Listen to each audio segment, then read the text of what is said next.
that's not good. They were 70% of the structure of this house. Tina, please tell me this is covered by us.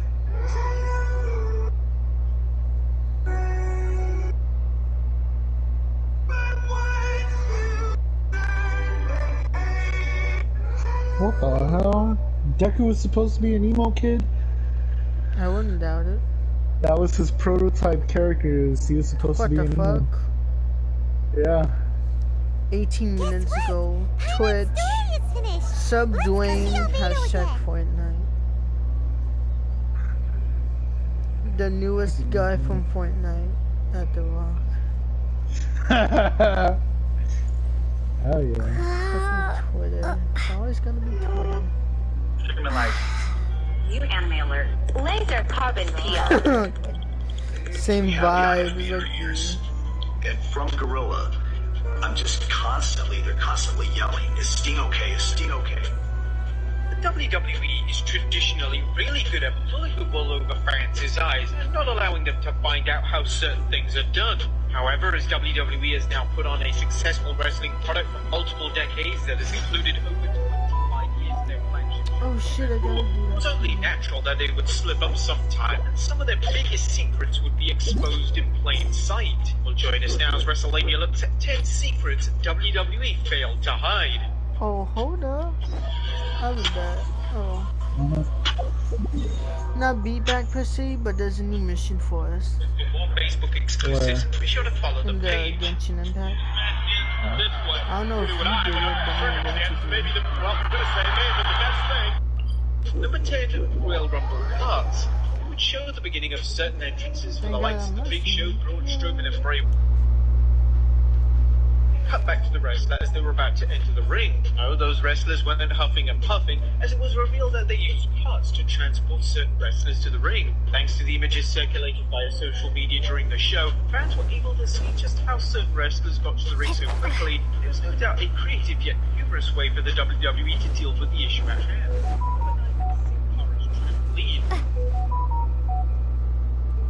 Albedo! Traveler, Paimon. I suppose your story is ready. Yep. How about you? Shit. I forgot do you about need some more time? No need. I am also ready to tell my story. Paimon calls dibs. Paimon first. Please, go ahead. Okay, here goes.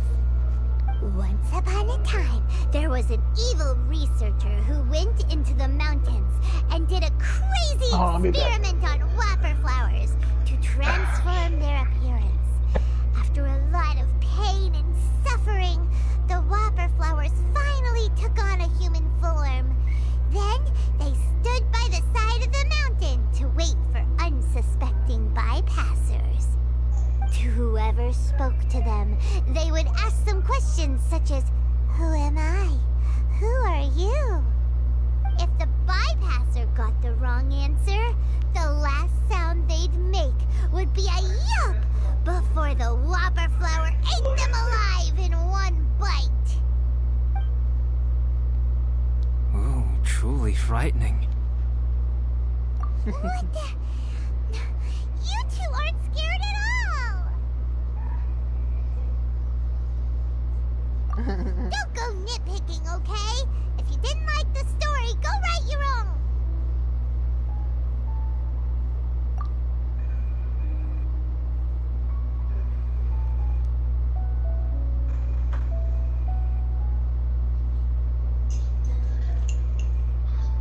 In other words, the whopper flowers would ambush and then completely replace their victims. Relax yourself. And then what? Go back to where the person lives? Enter their home? Eat their whole family? Paimon made up this story, but now Paimon's the one who's scared by it. It's a good story. May I write it down? What for? Yes. You've got a real mean streak, Albedo. Mine is a little longer than yours. It starts with an alchemist. A great alchemist once created Subject 1. Subject 1 was her proudest achievement, and successfully blended into human society. No one ever would have thought that this friend of theirs was in fact a synthetic human. However, unbeknownst to Subject 1, the alchemist had tried the same experiment many times before he had come into being. Some of the rejects from failed experiments had been discarded, but had not died. Subject 2 was one such failed experiment. He was swallowed by a great dragon that came to rest upon a snow-swept mountain. Many years later, he was resurrected by the dragon's mysterious power. He saw all kinds of people on the mountain, including Subject 1, who had somehow miraculously blended in among them. Never in Subject 2's wildest imagination had he thought it possible for experimental life forms such as they to deceive everyone so successfully. He saw the way humans accepted Subject 1 as a friend, witnessed their affection as they addressed him by name. This was what Subject 2 wanted. Now, all that Subject 2 desired was to replace Subject 1 and take the joy of his existence for himself. This is giving Paimon the chills. So scary. Subject 2 began to unfold his plan. He stole Subject 1's books and notes and studied all that Subject 1 had learned from the alchemist. Subject 2 was highly intelligent, and he learned quickly. He changed his face into an exact replica of Subject 1's face. Then, he found a plant with mimicry capabilities and transformed it using dragon blood and alchemy.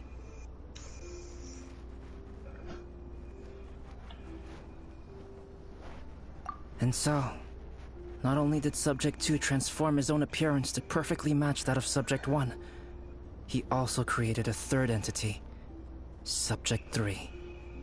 What? There's 3 of them now? But Subject 2 wanted to become a perfected human. So, he erased a mark on both his and Subject 3's necks. For these marks were symbols of imperfection. In my view, it was probably a subconscious act, an instinct. He so desperately craved to become a perfect human being that he forgot something. Human beings are defined by their flaws. Subject 2's plan was meticulously crafted. Subject 3 would draw Subject 1's attention. After Subject 1 disposed of Subject 3, he would assume the threat had now disappeared and would let his guard down. The next moment that Subject 1 was alone, Subject 2 would make his move. He would eliminate Subject 1 and become the only one remaining. He would secretly replace the Subject 1 of everyone's memories and inherit his identity, residence, clothing, sword, name, and friends. People would have no idea that the individual they knew had become somebody else from one day to the next. This is way too scary. Paimon's never gonna be able to trust anyone again. But just before Subject 2 could carry out his plan, a unique stranger entered the mix. Subject 2 tried to make contact with this person, but found that they could somehow sense he was different from Subject 1.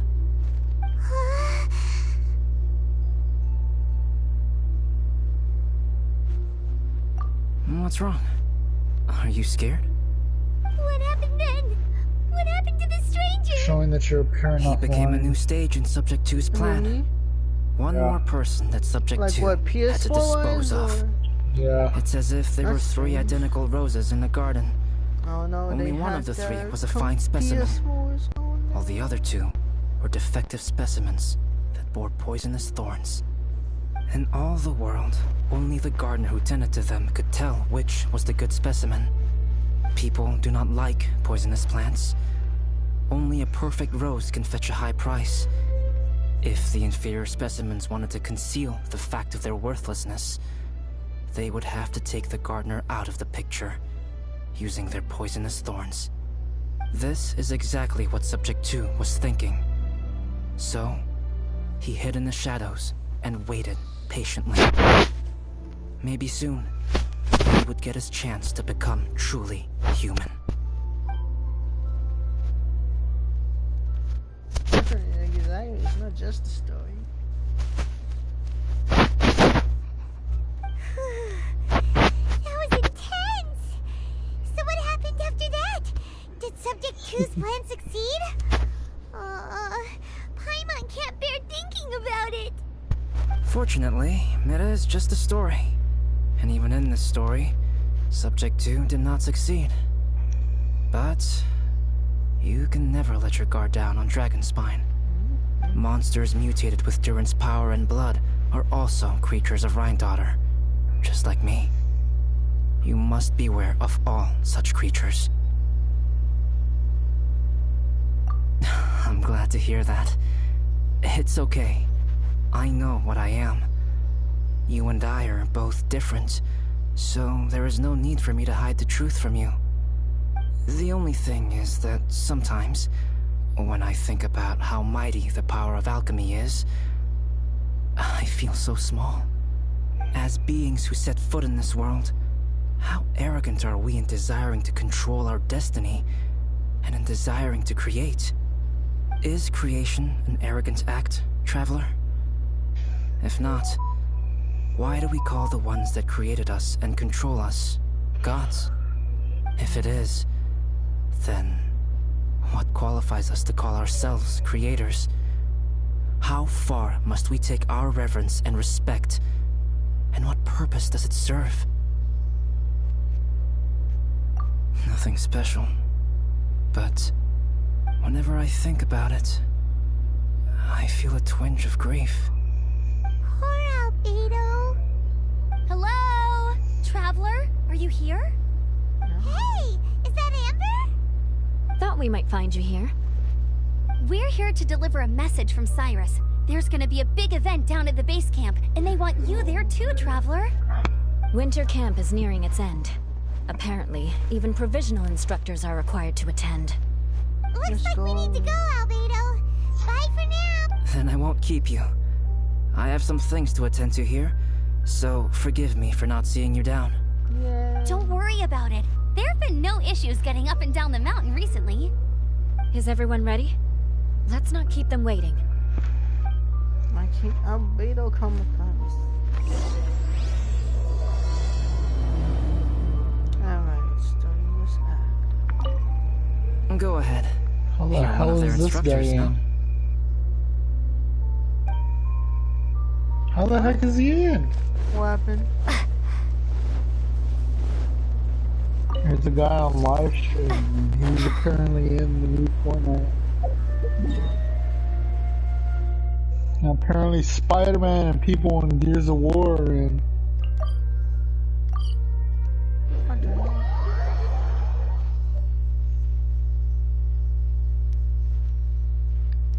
What, on Fortnite or something else? Yeah. Maybe it's just a random video. Oh yeah. Like, you can live stream it and all that. And then use half of it to make a video of cutting it. You can make a campfire or a fucking camp. You could have a tent. Allow me to introduce Yozerv. He's Joel's And father. apparently Spider-Man's in it too. Dad, this is that traveler I was telling you about. The traveler's helped me out loads in the past, and this time we even built a snowman together. Joel has told me everything about... Wow, this is amazing. Wait a second. Why is Cyrus discreetly wiping tears away? No And what way, is there's Pallid actual doing here? like storms Pallid is in the the hero game of the now. hour this time. Go on, Pallid. Tell us what happened in your own Like words. tornadoes and lightning. Okay. The weather was fine on that fateful day, and I had a feeling that Lady Luck was smiling down on me. So I trusted my gut and set out to explore somewhere new, somewhere dangerous. Because where there is great danger, there is also great treasure. Why does this sound so hard to believe? But I had only been away from the group for a short while when I fell down a slope and just started rolling. Uh-oh. Did my bad luck rub off on him when we ran into each other on the mountain? The place I fell to was somewhere I didn't recognize, and I'd sustained a few injuries. I remember thinking to myself, this is the worst luck I've ever had in my whole life. Then I met Yoserv. He'd heard the sound of me falling and came out to see what was going on. Huh? Wow! So it was completely by chance then! I thought he must have been someone from the Adventurers Guild here for the event, but after a few words of conversation, it was clear that he was having memory problems. He didn't even know his own name. The temperature was freezing, and there was no time to deal with all that there and then, so I convinced him to come back to the camp with me and figure everything else out after we got there. We got back to the camp, ran into Joel, and the moment he saw him, he froze for a second with this completely stunned expression on his face, and then he started crying out, "Dad! Dad!" That's when Yoserv suddenly started to remember. My memory has still not fully recovered, but Joel and his mother, they are the only ones that I will not, no, that I cannot forget. Daddy. Daddy's right here, Joel. Daddy's right here.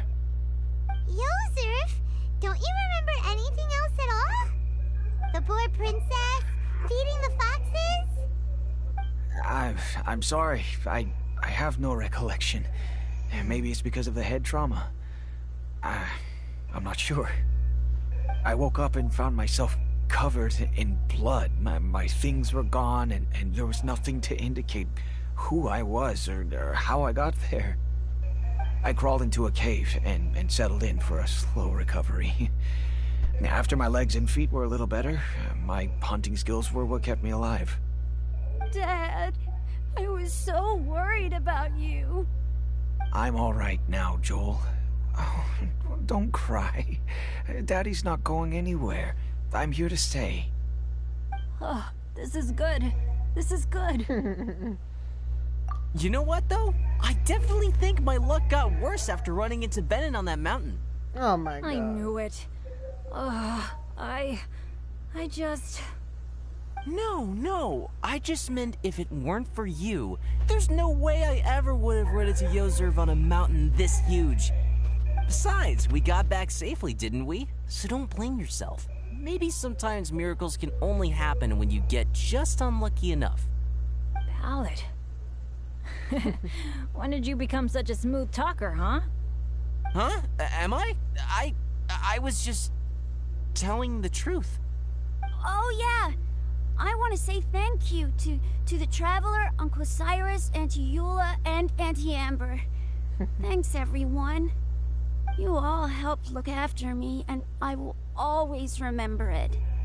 But I guess I can't take the snowman with me, or it'll melt once it leaves Dragonspine. It's such a shame. Oh, I can help with that. One moment.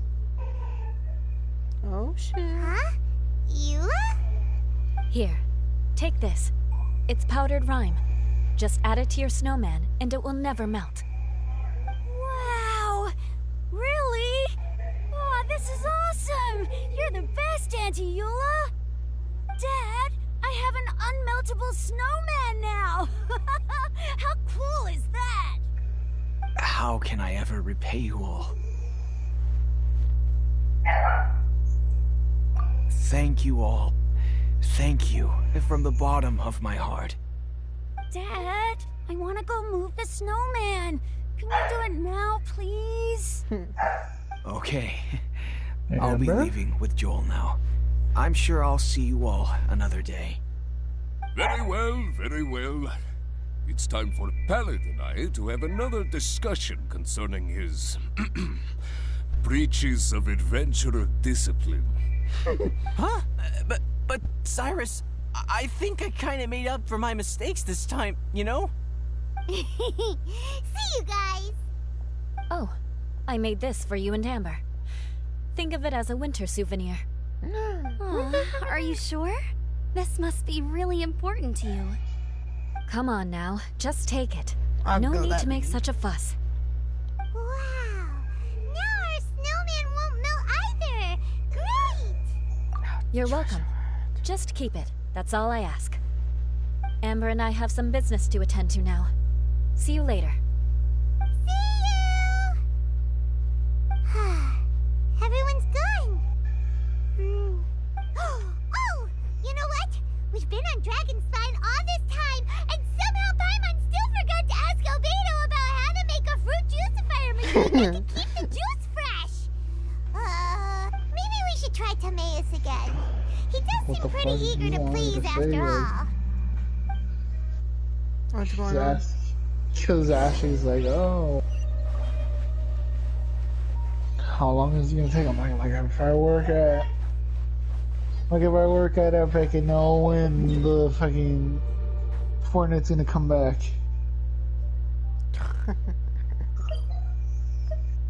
I told her I don't know. It's like the black hole event took like a whole week.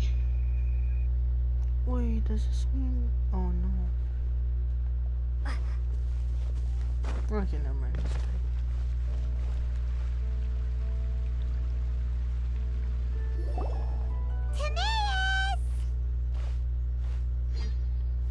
Traveler and Paimon, what can I do for you? Wait a minute.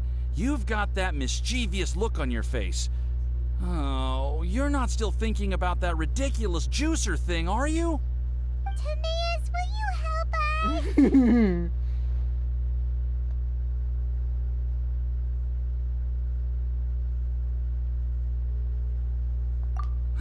Well, if the Traveler isn't really interested, then, yeah, maybe I'll give this one a pass. It's just the weirdest request ever. No, but Paimon's Sunsettias are gonna go to waste without it. And the time it would take me to research something like that, I could probably pick those Sunsettias again 10 times over. New research project, Timaeus? We meet again. Oh, Albedo, thank goodness. So the situation is, Paimon wants a machine that can turn fruit into juice and keep the juice fresh. I mean, surely it's... Majorly important, that's what it is. If you can manage to invent this, we'll never have to worry about fruit going bad ever again. That's impossible. What the fuck?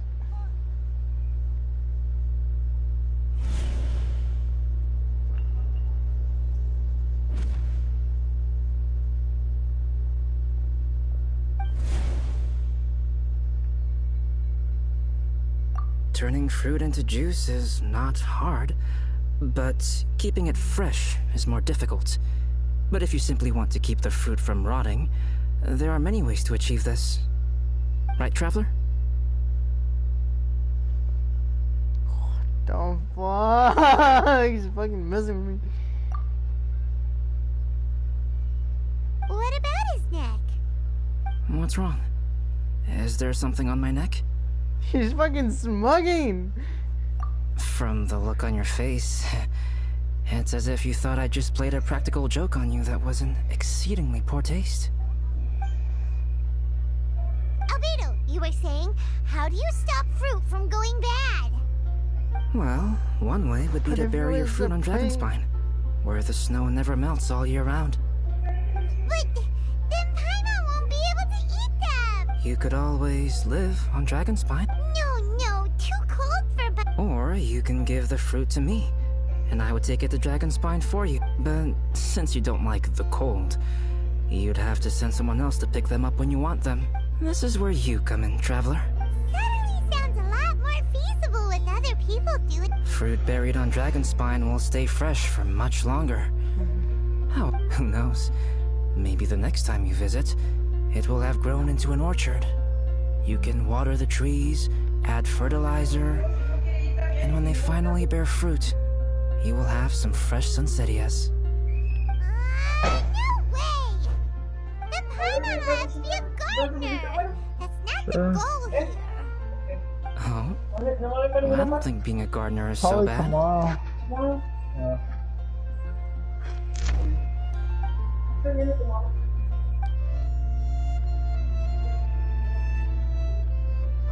Albedo! Stop trying to get your hands on Paimon's super sweet Sunsettias! bothers you, does it? Gay. Gay. Gay. Hold on, I'm trying to figure this out. Gay. Super sweetest sinceritest ever. And they're not for you. Fucking Bennett. Okay. Khaled, when did you become just such a smooth talker? I'm like, gay. I think you're only so attached to them because you don't have much fruit of this quality in your possession. When someone's pockets are full and their spirit is fulfilled, they don't easily fall prey to this kind of yearning. Huh? Really?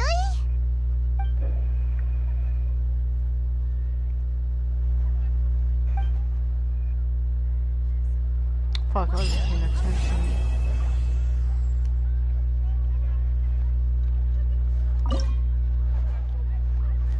Dragonspine is too cold for ordinary fruit trees to survive. But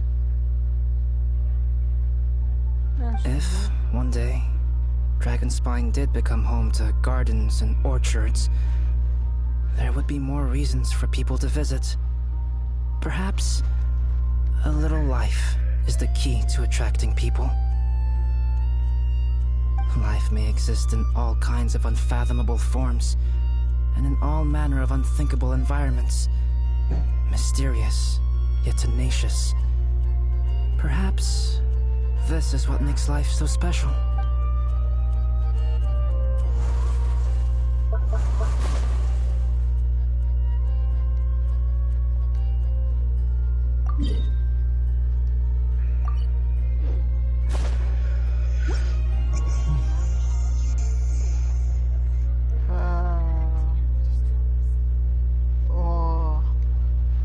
Does that mean the events are gonna end or what? What? Since this is the last thing, is this the last event or whatever? I think it's close to it, but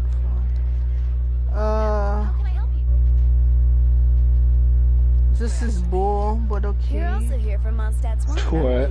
I'm stuck for some reason. And I'm near the ending. So, Yeah, that's tough. and that is tough. I have to freaking get off and freaking reload my thing. Am I past you or? No, I finished the event. I need to get off and get back on so I can move around.